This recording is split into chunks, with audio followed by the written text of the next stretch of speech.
Didn't see you there, buddy." Coffee dripped from the table onto his jeans. The bully smirked. His friends laughed. The black father said nothing. He closed his book, stood slowly, and looked up. One look. That's all it took for the entire cafe to go silent. The bully had picked what he thought was an easy target. He was about to learn how wrong he was. Every Saturday at 9:30 in the morning, Ethan Cross walked into Morning Grind and ordered the same thing, black coffee, no sugar. The barista, a young woman named Maya with bright eyes and an easy smile, had stopped asking for his order months ago. Bah. She simply nodded when he came through the door and started pouring before he reached the counter. "Corner booth's open," Maya said, sliding the cup across to him.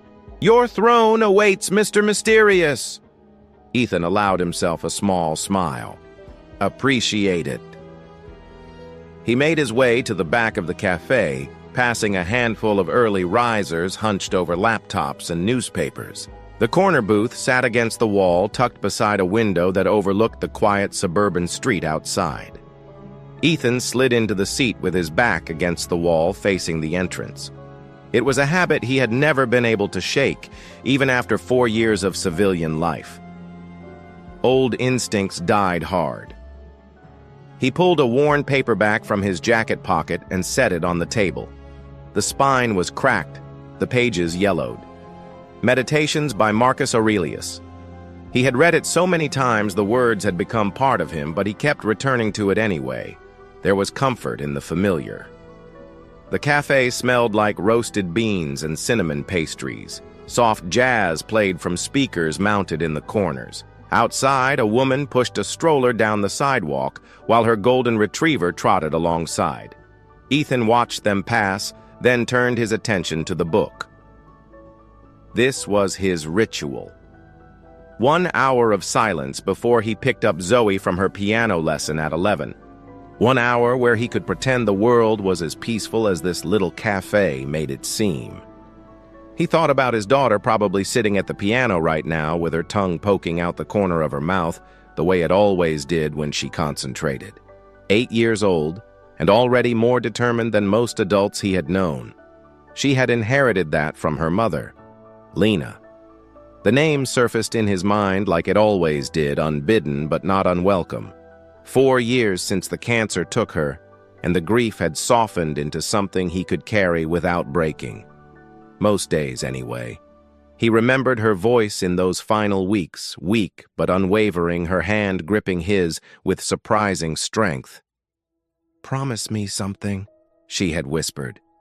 "Let Zoe see a father who controls his strength, not one who's controlled by it." Ethan had spent 18 years in the Navy SEALs. He had seen combat in places whose names never made the news. He had done things that still visited him in dreams. When Lena got sick, he walked away from all of it without a second thought. Traded his trident for a carpenter's apron. Traded midnight raids for bedtime stories. He had never regretted it. Not once. The coffee was still hot when the front door swung open with enough force to rattle the bell above it. 3 men walked in, loud and laughing, their voices cutting through the cafe's gentle atmosphere like broken glass. Ethan glanced up briefly, then returned to his book. The man leading the group was big. Not muscular, but broad in a way that suggested he had been athletic once and let it go soft. He wore an expensive polo shirt, stretched tight across his gut, and a gold watch that caught the light every time he moved his wrist. His companions flanked him like satellites, smaller and eager to please. 3 lattes, the big man announced to Maya, not bothering to look at her. "And make them quick. We've got places to be." Amaya's smile tightened almost imperceptibly. "Coming right up, Jay." Ethan turned a page. The words blurred as his attention shifted to the periphery of his vision, tracking the 3 men without appearing to watch them. Another old habit. The big man collected his drink and turned to find a seat. His eyes swept the cafe, dismissive and territorial, until they landed on Ethan in the corner booth. Something flickered across his face. Ethan had seen that look before. the look of a man who needed to feel powerful and had just identified someone he thought couldn't fight back. The collision was deliberate. The man walked directly into the edge of Ethan's table, hitting it hard enough to send coffee splashing across the wooden surface, across the pages of the book, and onto Ethan's jeans. "Oh, my bad," the man said, his voice dripping with false apology. He didn't step back, didn't offer to help, just stood there with a smirk spreading across his face. "Didn't see you there, buddy." K. His two companions snickered from a nearby table. Ethan looked down at the ruined book, at the brown stain spreading across his pants. Then he looked up at the man standing over him. He said nothing. The silence seemed to embolden the big man. He leaned in, slightly lowering his voice to a mocking whisper. "Philosophy books fancy stuff for someone like you. Thought your kind just read welfare applications." The cafe had gone quiet.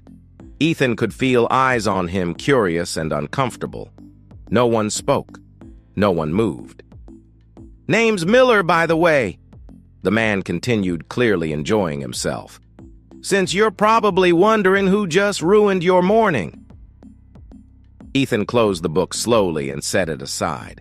The coffee dripped off the table and onto the floor in a steady rhythm. "I'm not wondering anything," he said. His voice was calm, measured. "I'm asking you to walk away." Miller's smirk faltered for just a moment. There was something in the way this man spoke, something in his stillness, that didn't match the easy target he had expected.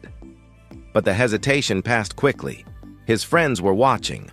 The whole cafe was watching. He couldn't back down now. "Walk away!" Miller laughed, too loud and too forced. "From what a single dad having his little coffee break. What are you gonna do, call the cops? Run back to whatever hole you crawled out of?" "Oh." The words landed like calculated blows. Single dad. Ethan felt his jaw tighten. Miller had no idea what those words meant, what they represented. The sacrifices, the loss, the promise to a dying woman that he would raise their daughter right. He thought of Zoe, her laugh, her smile when she ran toward him after school, the way she curled against his chest during thunderstorms, trusting him completely. He thought of Lena's voice. "Let Zoe see a father who controls his strength." Ethan stood. The movement was unhurried, deliberate. He rose to his full height, and for the first time, Miller seemed to register that this quiet man was not small. Ethan's frame was lean but solid, the kind of build that came from decades of functional strength rather than gym vanity.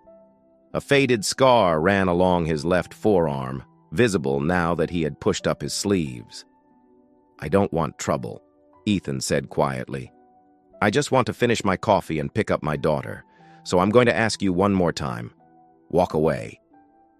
Miller's eyes darted to his companions, then back to Ethan. The cafe remained frozen around them. Maya stood behind the counter with her hand hovering near the phone. An elderly man in the far corner had lowered his newspaper and was watching intently. Miller made his choice. "You think you scare me?" He stepped closer, invading Ethan's space using his size to intimidate. "You're nothing. Just another black single dad trying to act tough. I've seen 100 of you." Ethan didn't move. His hands stayed relaxed at his sides, but something in his eyes shifted, a coldness settling in that had nothing to do with anger and everything to do with assessment.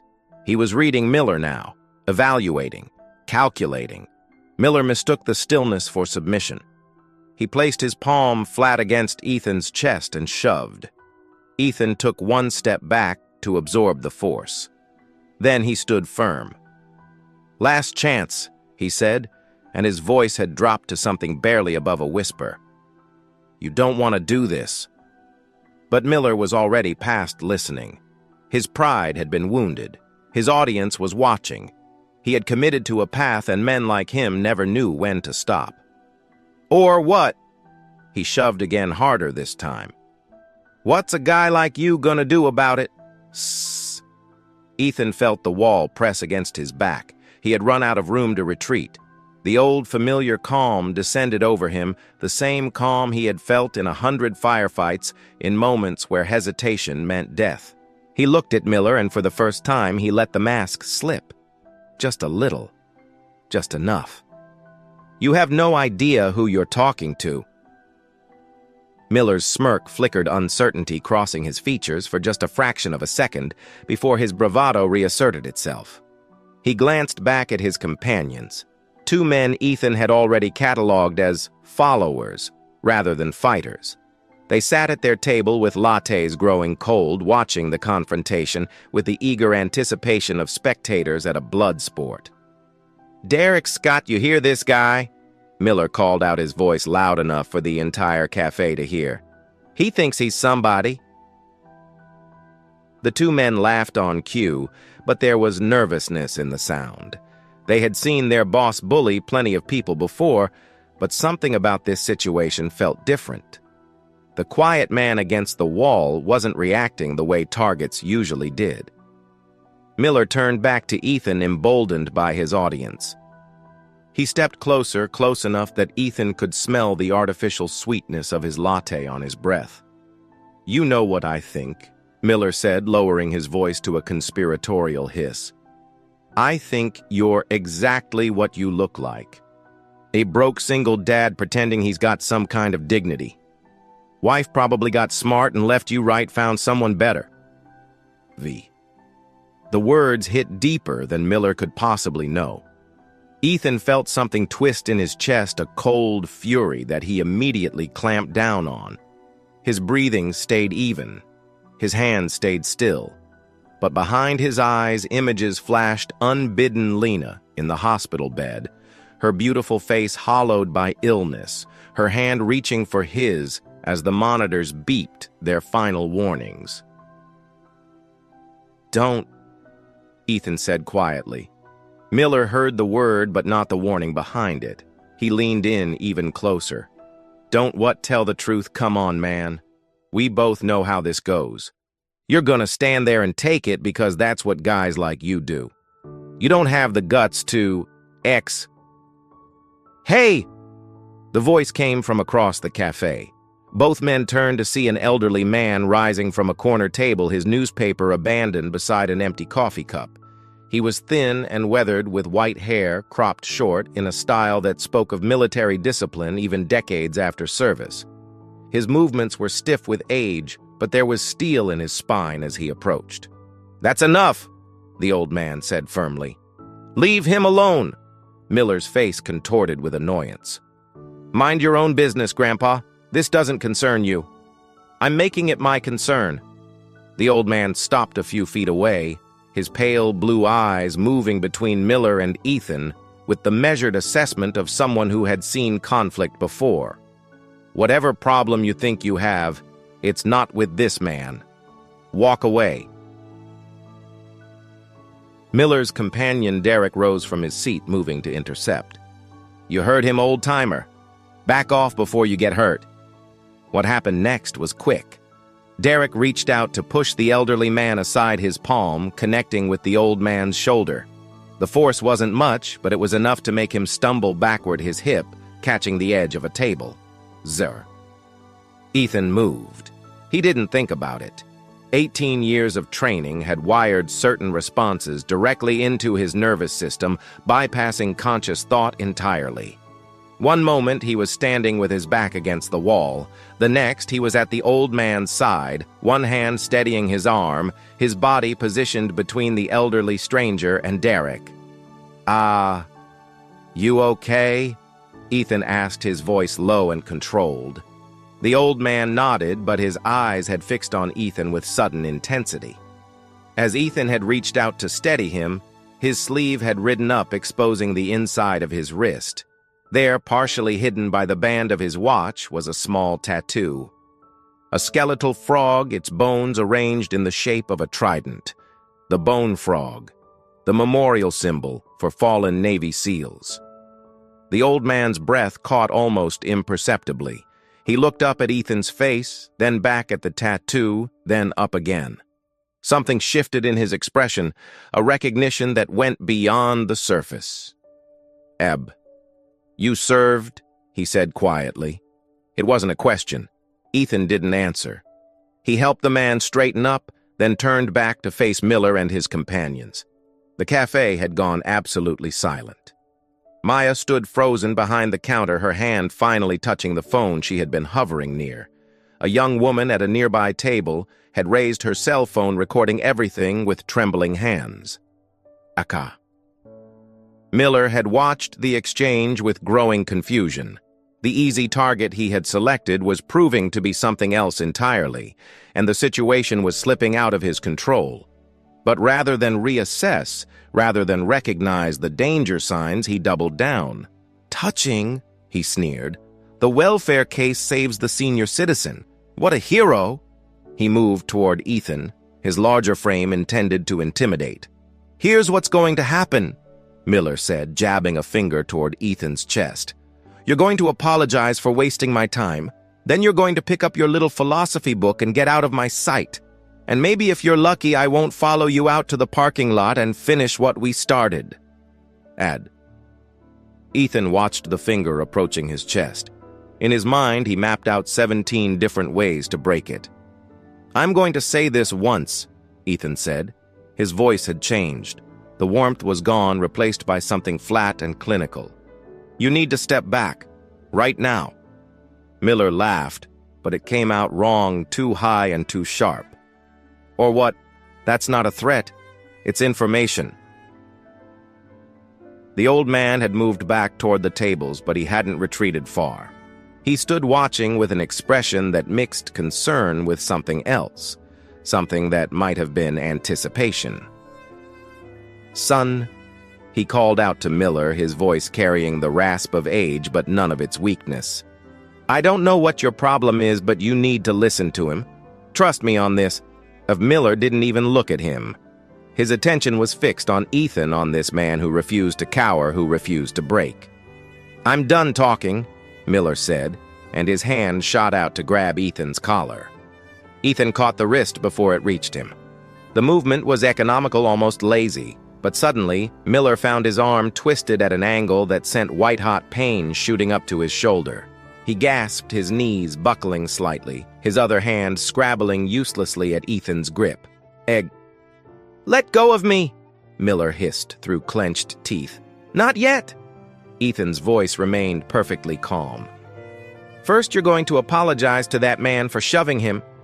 Then you're going to take your friends and leave, and then we're going to forget this ever happened." Ah. Derek and Scott had risen from their seats, uncertain what to do. They had never seen anyone handle Miller like this. The man they followed because he seemed powerful now looked small and helpless, his face contorted in pain as this stranger held him in place with what appeared to be minimal effort. "I said let go!" Miller's voice cracked, the command coming out as more of a plea. Ethan released him. Miller stumbled backward, clutching his wrist to his chest. His face had flushed a deep red humiliation and rage warring for dominance. Around them, the cafe remained frozen. The woman with the phone kept recording. Maya's hand hovered over the phone, paralyzed by indecision. The old man watched with knowing eyes. "AJ, you're done," Miller snarled, finding his voice again. "You have no idea who I am. I'll have cops here in 5 minutes. I'll have you arrested for assault." Ethan said nothing. He stood perfectly still, his weight balanced evenly on both feet, his arms relaxed at his sides. Anyone trained in combat would have recognized the stance. It was the posture of a man who was ready for anything. "Eki." "Derek Scott," Miller barked. "Get over here." The two men exchanged glances. Neither moved. Al Miller's face twisted. He was losing control, losing face, and every second that passed made it worse. The eyes of the cafe were on him, judging him, watching him fail to dominate a man he had dismissed as nothing. "Fine," he spat. "Fine. You want to do this yourself? We'll do this ourselves." He advanced on Ethan, fists clenched. Ethan didn't retreat. There was nowhere to go. The wall pressed against his back, the tables hemmed him in on either side. He was cornered, but somehow that didn't seem to worry him.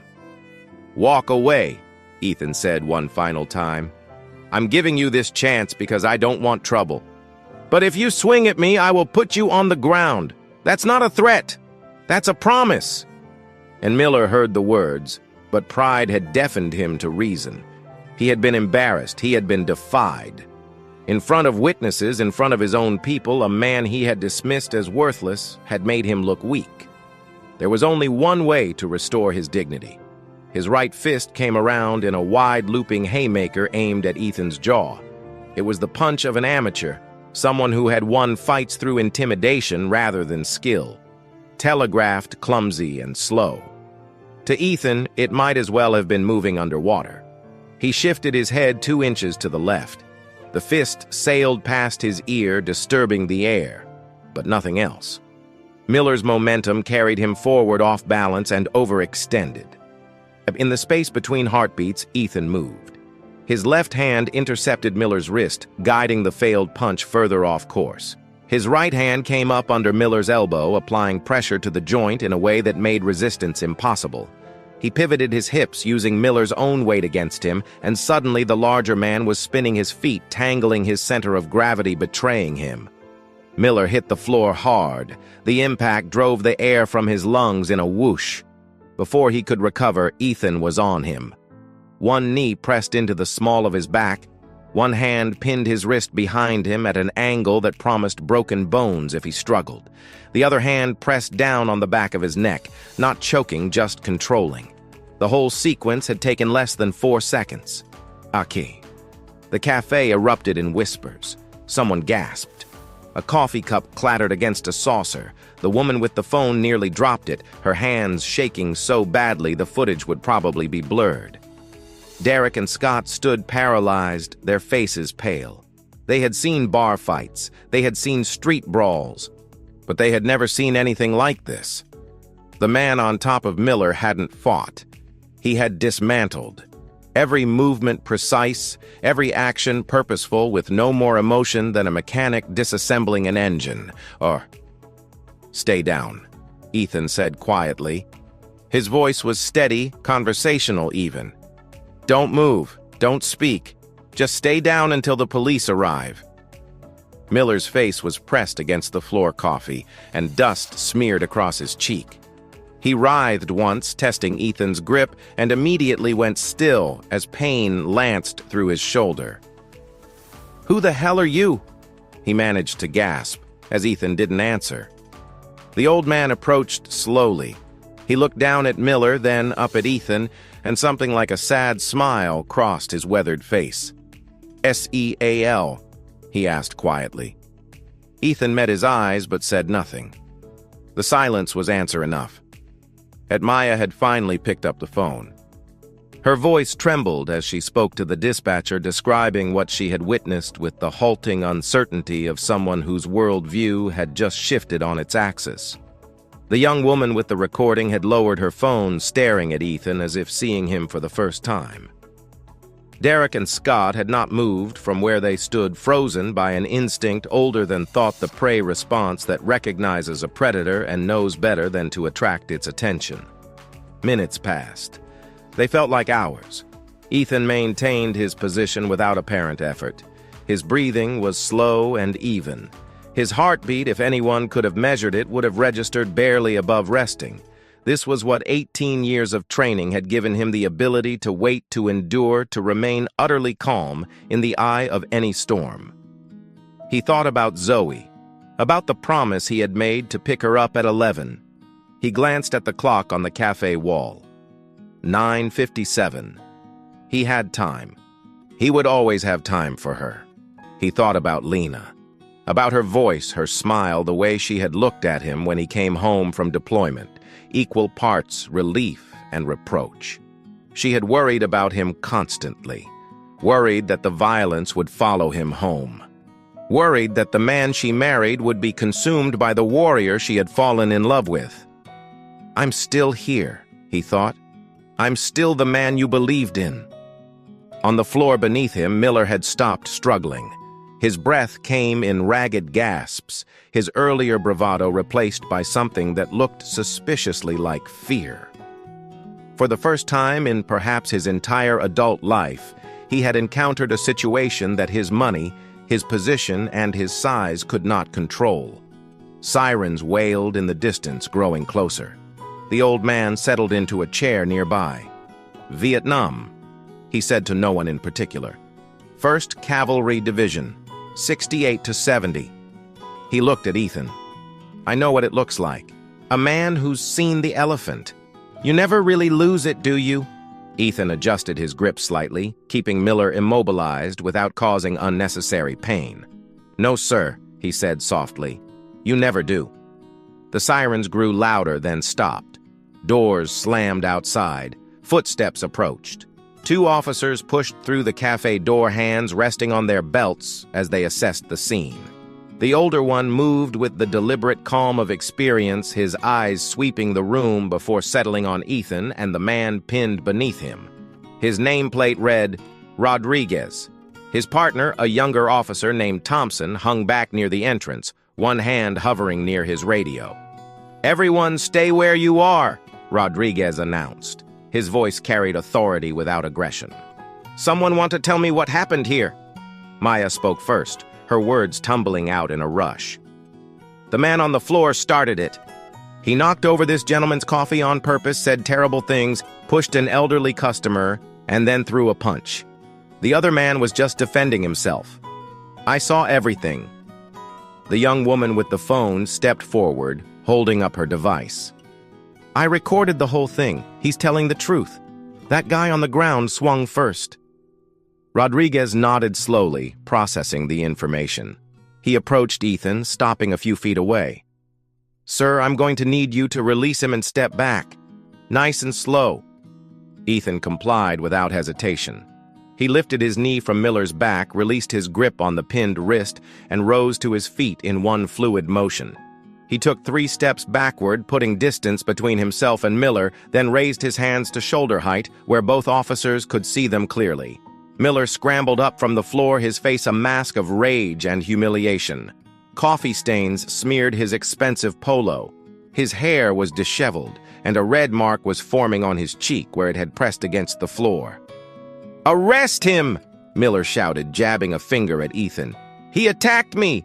I want him charged with assault!" Rodriguez turned to look at Miller with an expression of practiced neutrality. "Sir, I have multiple witnesses and video evidence indicating you initiated the physical confrontation. I'd suggest you calm down." "This is ridiculous. Do you know who I am? I'm a senior manager at Hartley Real Estate. I know people. I'll have your badge for this." Thompson had moved closer, his young face tight with tension. "Sir, you need to lower your voice." Miller ignored him, his attention fixed on Rodriguez. "I want to press charges. That man assaulted me." Rodriguez sighed. It was the sound of a man who had dealt with 1,000 Millers in his career and expected to deal with 1,000 more. "Here's what's going to happen," he said evenly. "We're going to review the video.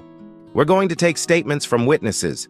And based on what I've already heard, you're going to be placed under arrest for assault and disorderly conduct." He nodded to Thompson. "Cuff him." Miller's face went pale. "You can't be serious." But Thompson was already moving, pulling Miller's arms behind his back with practiced efficiency. The click of handcuffs seemed unnaturally loud in the silent cafe. "You have the right to remain silent." Thompson began reciting the familiar words as he guided Miller toward the door.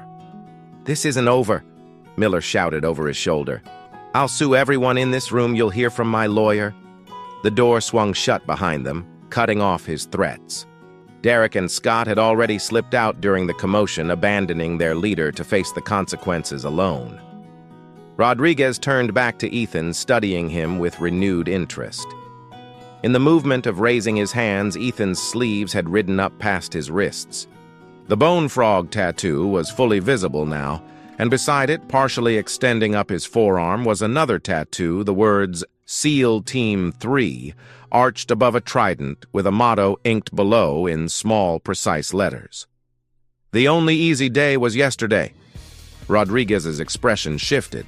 He was a big man himself, broad-shouldered and solid, but something in his posture changed. A subtle straightening, a flicker of recognition. "Navy SEAL," he asked quietly, his tone different from before. Ethan lowered his hands. "Senior Chief Ethan Cross, retired." Rodriguez nodded slowly. He glanced at the tattoos again, then back at Ethan's face. "I did 8 years in the Marines," he said. "Never made it to your level, but I know what that trident means." He extended his hand. "Thank you for your service, Senior Chief." Ethan shook it. "Appreciate that." Rodriguez pulled out a small notebook. "I'm going to need a statement from you, but based on what I've seen and heard, this is clearly self-defense. You gave him every opportunity to walk away. He chose differently." He looked up from his notes. "Do you want to press charges with this evidence? Assault charges would stick." Ethan considered the question. He thought about Miller's face twisted with impotent rage as he was led away. He thought about the time it would take, the court appearances, the disruption to his carefully constructed life of quiet routine. He thought about Zoe waiting for him at the music school. "No," he said. "I just want to go home." Rodriguez studied him for a moment, then nodded with something like respect. "Understood. We have your contact information if we need anything else." He tucked the notebook away. "Take care of yourself, Senior Chief." The old man approached as Rodriguez moved off to speak with other witnesses. His pale blue eyes were warm as he extended a weathered hand. "Frank Morrison," he said. Ethan clasped his hand firmly. "Ethan Cross. You showed remarkable restraint in there, son. That man had no idea how close he came to something much worse." Ethan released the handshake. He wasn't worth the trouble. Frank smiled, a sad and knowing expression.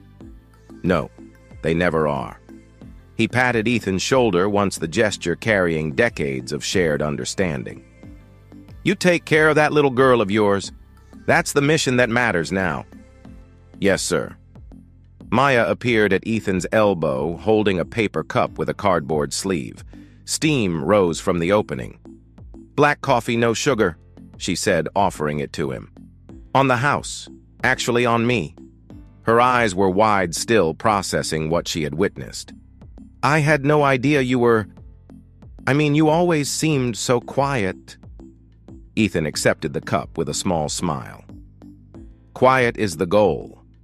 He picked up his ruined book from the table, coffee-stained pages warped and swollen. The words of Marcus Aurelius blurred, but not destroyed. He tucked it into his jacket pocket anyway. "Thank you," he said to Maya, "for calling the police, for speaking up." She shook her head. "Thank you. That guy's been coming in here for months, acting like he owns the place. Maybe now he'll think twice." Ethan nodded and headed for the door.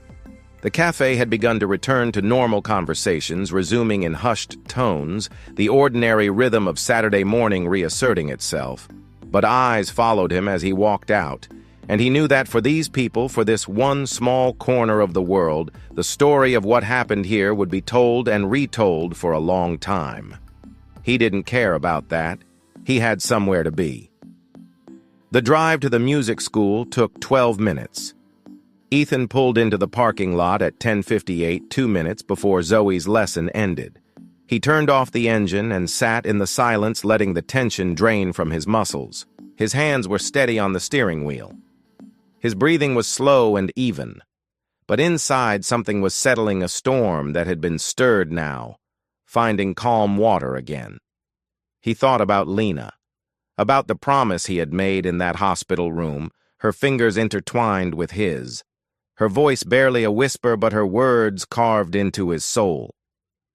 "I kept my word," he said softly to the empty car. "I controlled it. I didn't let it control me." The door of the music school opened, and children began streaming out. Parents emerged from parked cars, calling names, waving. Ethan stepped out of his truck and waited. And then he saw her. Zoe came through the door like a burst of sunshine, her curly hair bouncing in 2 puffs on either side of her head, her backpack covered in glittery star stickers. She scanned the parking lot with eager eyes, and when she spotted him, her whole face transformed. "Daddy!" She ran to him at full speed, backpack bouncing, and launched herself into his arms. He caught her easily, lifting her off the ground, holding her close. She smelled like strawberry shampoo and the faint mustiness of the practice room. "Hey, baby girl," he murmured into her hair. "Daddy, guess what I played the whole song today without messing up? Mrs. Patterson said I did amazing." Ethan set her down, crouching to meet her eyes. "I'm so proud of you, Zoe. You've been working so hard." Zoe beamed. Then her expression turned serious with the gravity only an 8-year-old could muster. "You promised we'd get ice cream today. You didn't forget, did you?" Ethan stood, taking her small hand in his. "Have I ever forgotten a promise to you?" "No," she admitted, swinging their joined hands as they walked toward the truck. "But I'm just making sure." "Chocolate chip cookie dough?" he asked. "With rainbow sprinkles?" "With rainbow sprinkles?" he confirmed. They walked together across the parking lot, father and daughter, their shadows stretching long in the late morning sun. No one watching them would have guessed what had happened less than an hour ago. No one would have looked at the quiet man in the gray Henley and seen the warrior beneath the surface. And that was exactly how Ethan wanted it. He helped Zoe into the truck, buckled her seatbelt, and closed the door. Before walking around to the driver's side, he stood for a moment looking up at the clear blue sky. "I'm still here, Lena," he thought. "I'm still the man you believed in, and I'm raising her right, just like I promised." He climbed into the truck, started the engine, and pulled out of the parking lot. Zoe chattered beside him about her piano lesson, about her friend Sophie, about the ice cream she was going to order. He listened to every word, nodding in the right places, smiling when she said something funny. This was his life now. This was his mission, and it was the only one that had ever truly mattered. Never underestimate a man who chooses to live quietly. Silence is not weakness. Sometimes the most dangerous people are those who have nothing left to prove. And maybe that's the lesson worth remembering. We all face moments when someone tries to make us feel small, when the easy choice is to fight back with anger or walk away in shame. But true strength isn't about proving yourself to strangers. It's about knowing who you are and what you're fighting for. For Ethan, it was never about Miller. It was about keeping a promise to the woman he loved and being the father his daughter deserves. If this story moved you, or if you know someone who needs to hear it, share it with them. And if you want more stories like this, stories about quiet courage, real strength, and the moments that define us, subscribe to this channel. We'll see you in the next one.